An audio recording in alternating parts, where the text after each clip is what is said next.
Familja e Hashim Thaçit përparim Ramën për ballotazhin në Prishtinë. Nipi ish presidentit Thaçi, Albin Thaçi, e ka publikuar një shkrim ku ka kallëzuar arsyet pse ai dhe familja e tij e përkrojnë Ramën në garën kundër vetëvendosjes. Albini, mos keq kuptohemi, jo Albin Kurti, por Albin Thaçi, i ka rëndit dy arsye për këtë përkraje.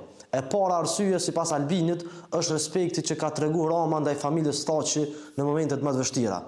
Këtu me gjas Albini po flet për pjesëmarrjen e Ramës në varrimin e babait të Thaçit, i cili vdiq muaj më parë. Arsyeja e dytë sipas Albinit lidhet me mbështetjen e protestave në përkrahje të Thaçit dhe kundër padrejtësive në Hag.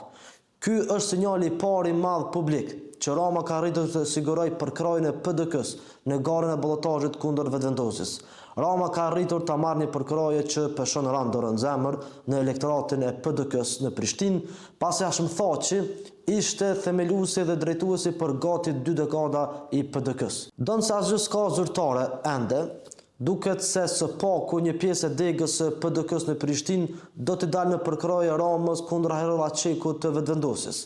Ditë më parë edhe Enver Hoxhaj, nënkryetari i PDK-s dhe ish ministri i punëve të jashtme i PDK-s, deklaroi publikisht se në ballotazh në Prishtinë do ta votonte Ramën. Tashmë përkraja e PDK-s në Prishtinë është bërë vendimtare për secilën parti, pasi dega e PDK-s në Prishtinë në ndërtimin e Orhan Ismailit ka arritur të sigurojë hiç më pak se 28.000 vota. E këto vota do ta përcaktojnë fituesin në ballotazh sigurt.